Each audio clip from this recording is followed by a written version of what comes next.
الحمد لله رب العالمين أشهد أن لا إله إلا الله وحده لا شريك له وأشهد أن سيدنا ومولانا محمدا عبده ورسوله أما بعد فأعوذ بالله من الشيطان الرجيم بسم الله الرحمن الرحيم والمطلقات يتربصن بأنفسهن ثلاثة قروء ولا يحل لهن أن يكتمن ما خلق الله في أرحامهن إن كن يؤمن بالله واليوم الآخر وبعولتهن أحق بردهن في ذلك إن أرادوا إصلاحا ولهن مثل الذي عليهن بالمعروف وللرجال عليهن درجة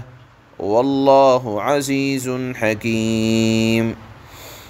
صدق اللہ مولانا العلی العظیم۔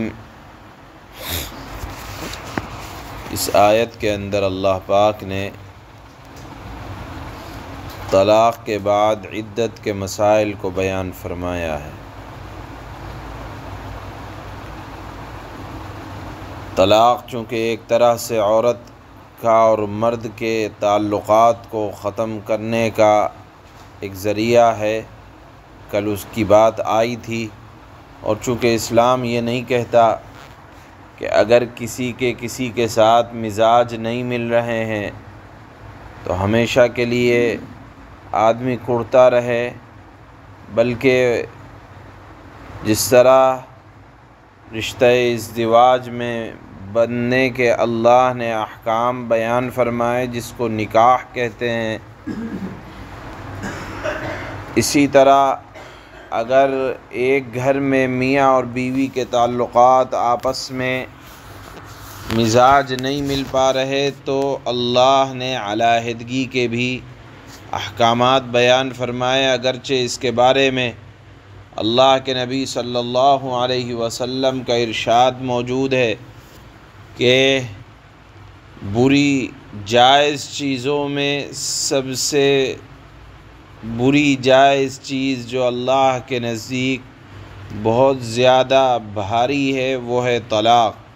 ابغض المباحات عند اللہ الطلاق، یعنی اللہ کے نزدیک جس پر سب سے زیادہ غصہ آتا ہے لیکن اللہ نے اس کو جائز قرار دیا وہ ہے طلاق۔ بہرحال اس کے بھی احکامات بیان کیے گئے ہیں، اور اللہ نے یہاں ایک آیت میں ایک لفظ آج آ رہا ہے کہ وَلَهُنَّ مِثْلُ الَّذِي عَلَيْهِنَّ بِالْمَعْرُوفِ، کہ اسلام کے اندر مرد اور عورت دونوں کا حق برابر ہے۔ زمانہ جاہلیت میں عورتوں کا کوئی حق مانا ہی نہیں جاتا تھا۔ اللہ نے قرآن کے اندر بیان فرمایا وَلَهُنَّ مِثْلُ الَّذِي عَلَيْهِنَّ بِالْمَعْرُوفِ، کہ عورت کے بھی کچھ حقوق ہیں، ان حقوق کے اعتبار سے مرد اور عورت دونوں برابر ہیں۔ البتہ اتنی بات ضرور ہے کہ زندگی کے سفر میں اللہ نے مرد کو گھر کا امیر اور ذمہ دار بنایا ہے، نگراں بنایا ہے۔ اس اعتبار سے نگراں بنایا ہے کہ عورت کمزور ہے، عورت کے حالات مرد کے مقابلے میں کمزوری کی طرف مائل ہیں، لہذا کمانے اور بچوں کی تعلیم اور تربیت کی ذمہ داری اللہ نے، بچوں کے نان و نفقے کی ذمہ داری اللہ نے عورت کے کمزور کاندھوں پر نہیں رکھی، بلکہ مرد کو اللہ نے امیر بنایا ہے کہ تو لا، تو کما، تو کھلا، اور تیری ذمہ داری ہے گھر کے جملہ اخراجات کو مکمل کرنا۔ عورت کو تو اگر کہا جائے اسلام نے وہ عزت عطا فرمائی کہ گھر کی مہرانی یا گھر کی مالکن کہ گھر کی جملہ امور خانہ داری کی مالک یہ عورت ہے، اور مرد کو حکم دیا کہ تو جا تو محنت کر۔ یہاں آیت میں اللہ نے فرمایا وَلَهُنَّ مِثْلُ الَّذِي عَلَيْهِنَّ بِالْمَعْرُوفِ۔ بہرحال زندگی گزارنے کے لیے اللہ نے ایک پاکیزہ رشتہ جس کو نکاح کہتے ہیں وہ بیان فرمایا ہے، اور اس کے احکامات مہر کے بھی بیان فرمائے۔ لیکن اگر کوئی جدا ہونا چاہتا ہے تو اس کا ایک طریقہ طلاق کو بیان فرمایا، اور طلاق کے بعد جس طرح نکاح کے بعد نان و نفقہ ہے اسی طرح طلاق دینے کے بعد بھی نان و نفقہ ہے، لیکن کب تک اس کی ایک مدت ہے، وہ ہے عدت۔ اب عدت کے سلسلے میں عورتیں مختلف ہو سکتی ہیں۔ ایک وہ عورت ہے جس سے ابھی خلوت صحیحہ نہیں ہوئی۔ خلوت صحیحہ کا مطلب ہے کہ دونوں کے درمیان تنہائی نہیں ہوئی اور اس سے پہلے کسی نے طلاق دے دی، تو اب ایسی عورت پر کوئی عدت نہیں۔ ایک وہ عورت ہے کہ جس کو طلاق تو دی ہے لیکن اس کو ابھی حیض آنا بند ہو گیا، ماہواری کا آنا بند ہو گیا، یا ابھی ماہواری اس کو آتی ہی نہیں ہے یا شروع ہی نہیں ہوئی، تو ایسی عورت کی عدت محض 3 مہینے ہے۔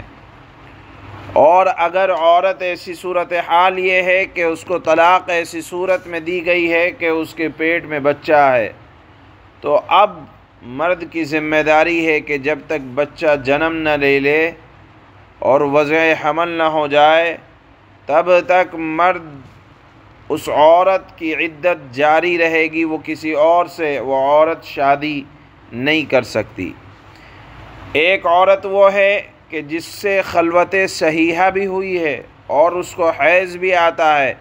تو شروع میں آیت میں اللہ نے فرمایا وَالْمُطَلَّقَاتُ يَتَرَبَّصْنَ بِأَنفُسِهِنَّ 3 قُرُوء، اور جن عورتوں کو طلاق دی گئی ہو اور ان کو حیض بھی آتا ہو تو وہ 3 مرتبہ حیض آنے تک اپنے آپ کو انتظار میں رکھیں، یعنی کسی اور مرد سے نکاح نہ کر لیں۔ ایسا نہ ہو کہ کسی کے رحم میں کسی دوسرے مرد کا پانی موجود ہے اور اس کے ساتھ وہ کسی اور سے نکاح کر لیں۔ اس لیے کہا گیا ہے کہ 3 مرتبہ حیض آنے تک رکی رہیں تاکہ معلوم یہ ہو جائے کہ رحم مادر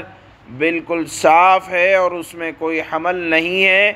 اور پھر اس کے بعد وہ جس سے چاہیں نکاح کرنا اس کی اجازت ہے۔ یہ تمام احکامات اللہ نے اس لیے بیان فرمائے تاکہ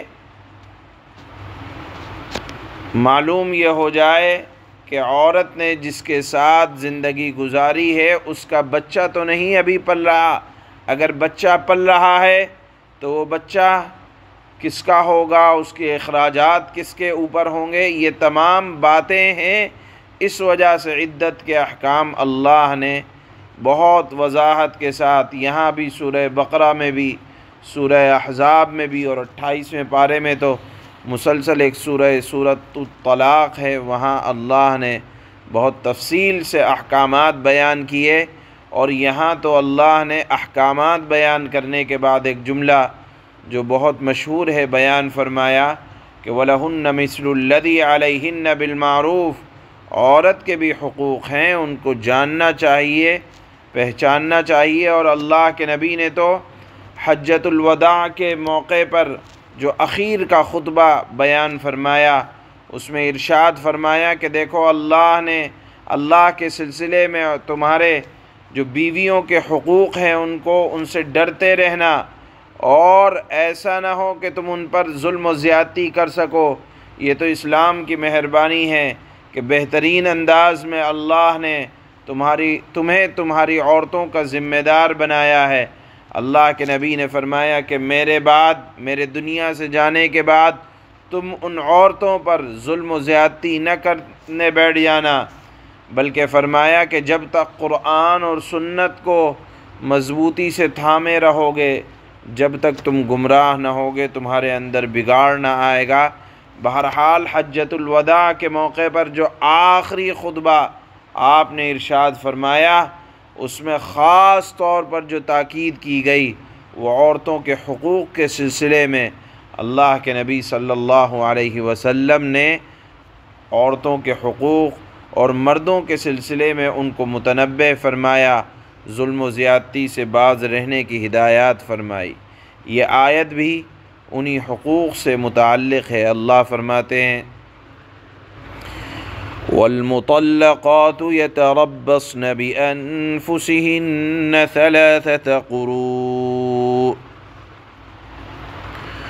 اور جن عورتوں کو طلاق دے دی گئی ہو وہ 3 مرتبہ حیض آنے تک اپنے آپ کو انتظار میں رکھیں، یعنی کسی اور مرد سے نکاح نہ کریں۔ ایک رحم مادر میں 2 لوگوں کا تاکہ پانی نہ جائے، اس سے حفاظت ہو جائے اور حمل کی حفاظت ہو جائے، اور عورتوں کے جملہ اخراجات اتنے زمانے میں مرد کے اوپر رہیں گے۔ وَلَا يَحِلُّ لَهُنَّ أَن يَكْتُبْنَ مَا خَلَقَ اللَّهُ فِي أَرْحَامِهِنَّ إِن كُنَّ يُؤْمِنَّ بِاللَّهِ وَالْيَوْمِ الْآخِرِ، اور اگر وہ اللہ پر اور آخرت کے دن پر ایمان رکھتی ہوں عورتیں، تو ان کے لیے حلال نہیں ہے کہ اللہ نے ان کے رحم میں جو کچھ حمل یا حیض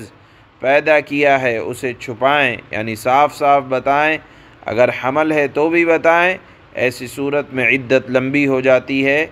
اور پھر بچوں کے جو اخراجات آنے والے ہیں وہ مرد کے کاندھے پر ہیں۔ وَبُعُولَتُهُنَّ أَحَقُّ بِرَدِّهِنَّ فِي ذَلِكَ إِنْ أَرَادُوا إِصْلَاحًا، اور اس مدت میں، اس آیت کے اس حصے میں اللہ نے طلاق رجعی کو بیان فرمایا کہ اگر 1-2 طلاق دینے کے بعد کوئی واپس لینا چاہے اور عورت کو دوبارہ نکاح میں لانا چاہے تو اس کی اجازت ہے، لیکن شرط یہ ہے کہ مقصد اصلاح ہونا چاہیے۔ مقصد یہ نہیں ہونا چاہیے کہ 1 طلاق دی اور عدت پوری ہونے والی تھی، دوبارہ لوٹا لیا، پھر طلاق دی، پھر لوٹا لیا، اس سے عورت کو تکلیف ہوگی۔ اللہ نے بیان فرمایا کہ اگر گناہ ہو جانے کے بعد دل نہیں مل رہے تھے اور علیحدگی کی صورت بنائی، لیکن بعد میں احساس ہو رہا ہے کہ نہیں عورت ہے اور پھر ہم اصلاح کر لیں گے، بات کو بنا لیں گے، تو اللہ نے فرمایا اگر اصلاح کا ارادہ ہو تو ہی لوٹاؤ۔ اللہ فرماتے ہیں کہ اس مدت میں اگر ان کے شوہر حالات بہتر بنانا چاہیں تو ان کو حق ہے کہ وہ ان عورتوں کو اپنی زوجیت میں واپس لے لیں۔ وَلَهُنَّ مِثْلُ الَّذِي عَلَيْهِنَّ بِالْمَعْرُوفِ، اور ان عورتوں کو معروف طریقے کے مطابق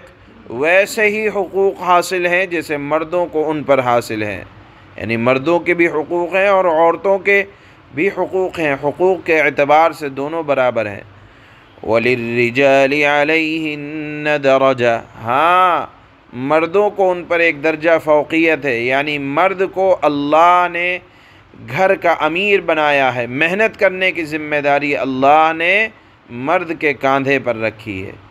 واللہ عزیز حکیم، اور اللہ تعالی زبردست غالب ہے اور حکمت والا ہے۔ یہ تمام احکامات اللہ کے مبنی بر حکمت ہیں۔ سبحان اللہ۔